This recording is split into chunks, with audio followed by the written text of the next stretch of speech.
Okay, my presentation, I will just briefly talk about the training, why we did the training, and a brief description of the sites, the participants, and the training content briefly, and the results of the training and conclusions.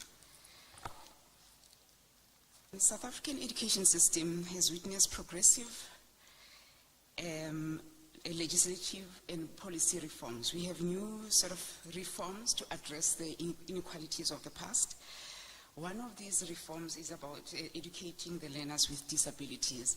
And in 2001, we had White Paper 6 called Building an Inclusive Education and Training System. And this is a document that stipulates the strategic planning and how the process of implementing inclusive education.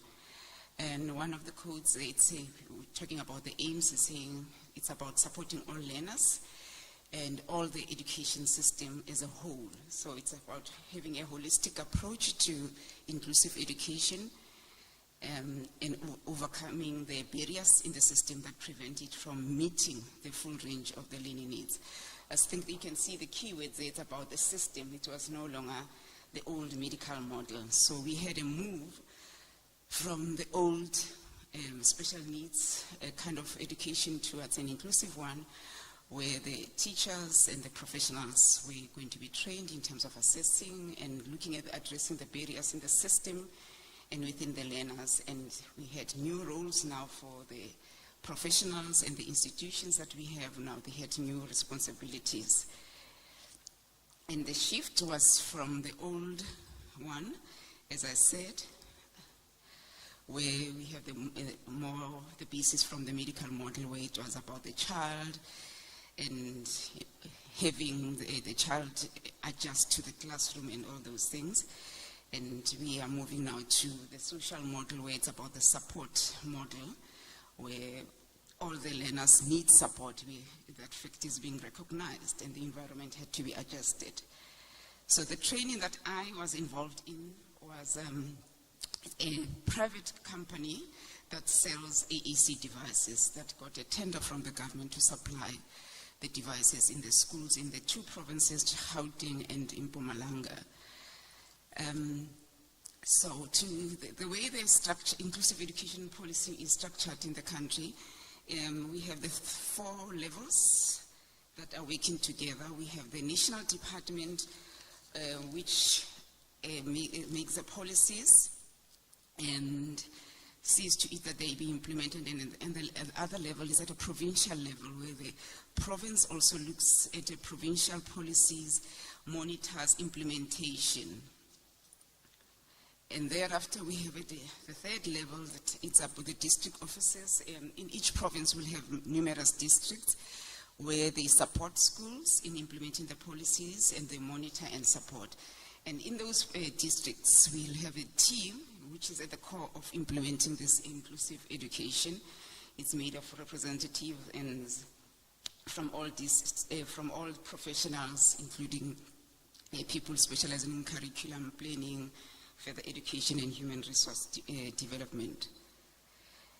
So the role of the district is to work together with the school-based support teams to support them, especially if the schools has therapists or education therapists, so that they can support the learners with who have got learning needs. Sometimes if the school doesn't have a health or sort of a therapist person in the school, the district will provide a direct support to the learner. And the schools, however, at their sites, they're expected to have their own teams where they'll sit as a staff and look at the issues on providing support. And it is within this context that this company, Inclusive Solutions, was approached to supply and train on AAC devices in the schools. We have 9 provinces, and other companies were approached to do the other provinces. So I'm just talking about the 2, but it's a huge project where other people are involved as well. Okay, and the support structures that we have to make sure that the policy is being implemented, we have the ordinary schools. So our training also happened in those 3 sort of types of sites. The ordinary schools, some people went to full service schools and special schools.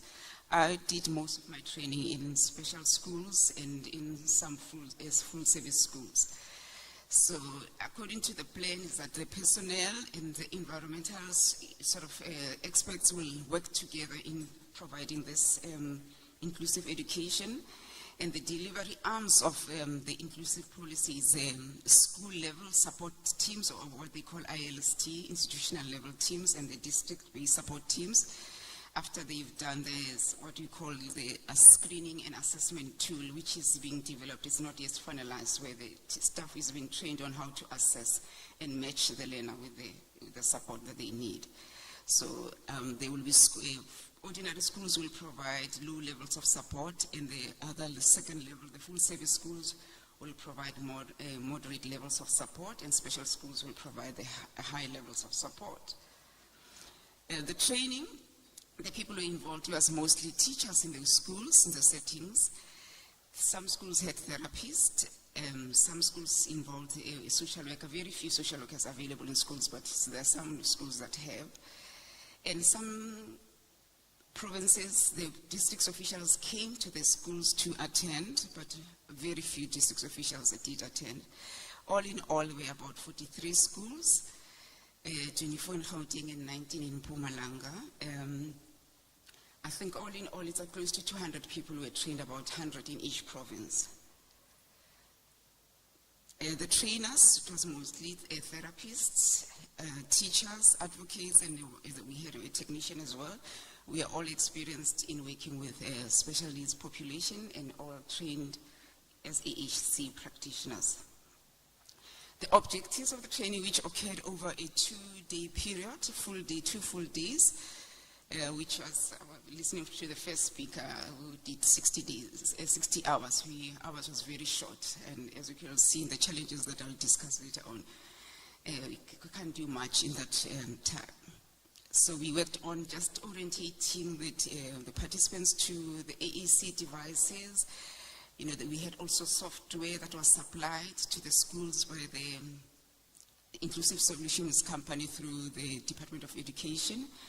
We worked on planning and agreeing on the roles and responsibility of the teachers or the team towards the security, the management and the maintenance of the devices.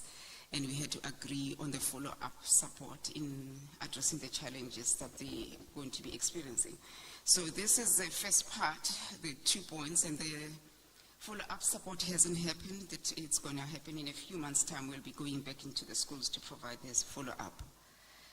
The method, we did a lot of modeling, direct instructions, activity-based. We had role plays and case studies.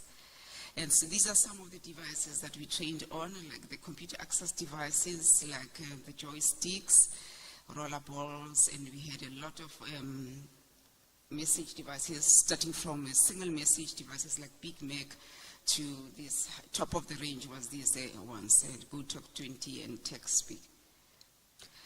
Okay, the results of the training, the outcomes, start with the positives.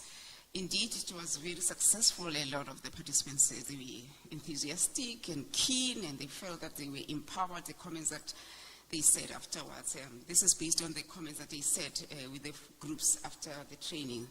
They felt empowered and they learned a lot. And some of them were willing to train the rest of the staff that didn't manage or they were not selected to attend the training. We had a positive in that in some schools it was easier. That's where it was more success, where we found that the teachers already had some formal training in AAC or informal training, because a lot of the schools have, they had staff being trained at the Center for AAC in Pretoria, which Kitty and Juan will be talking about. So we had some schools that had people that have formal training, and it was much easier in those sites to train. And those schools also had teachers, somebody was mentioning earlier on computer literacy, you know, working with software and AAC devices, you need to be computer literate. So it was a pleasure to work in those sites where the people were able to use the computer. And some of those schools were well resourced. They would have enough computers to install the software and, you know, to buying consumables like printing paper, laminating machines to do communication boards. So it was okay there. And the challenges, I would really say the readiness was a big issue.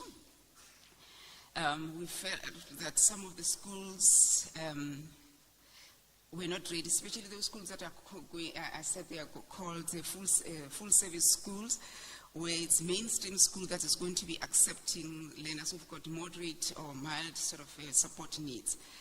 They were not ready. They've never had a child with a disability being admitted before. So they didn't know what we're talking about. A child who's got no speech, non-verbal child. So it was not easy to train them because they haven't started as yet. Because the policies, the plan is from 2001, it's a 20-year policy.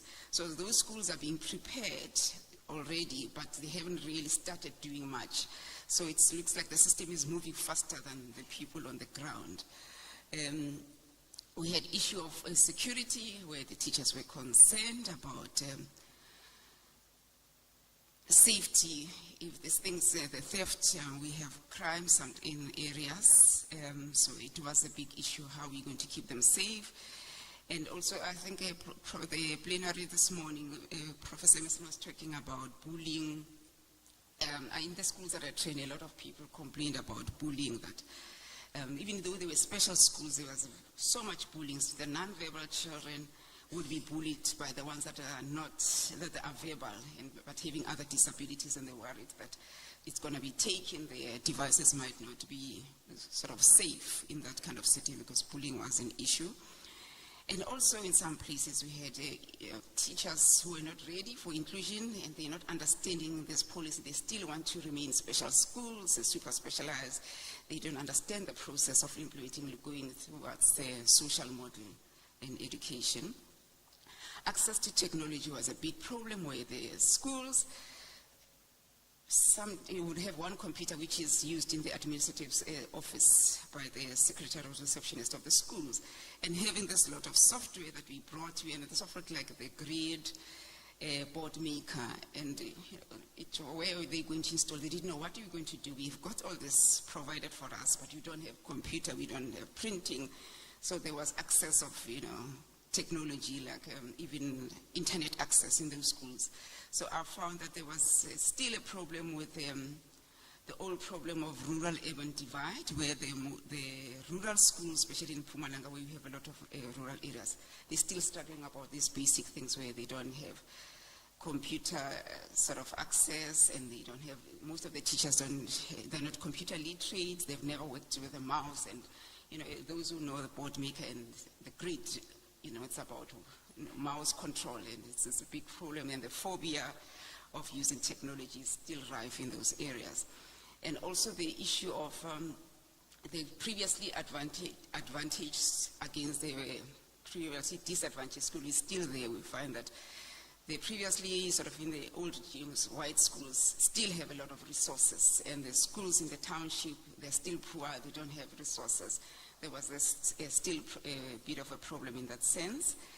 And parental involvement is still a big issue. As we heard this morning, poverty, I like to, Professor Emerson was talking about those kind of hazards that you have when you're working in areas where there's poverty.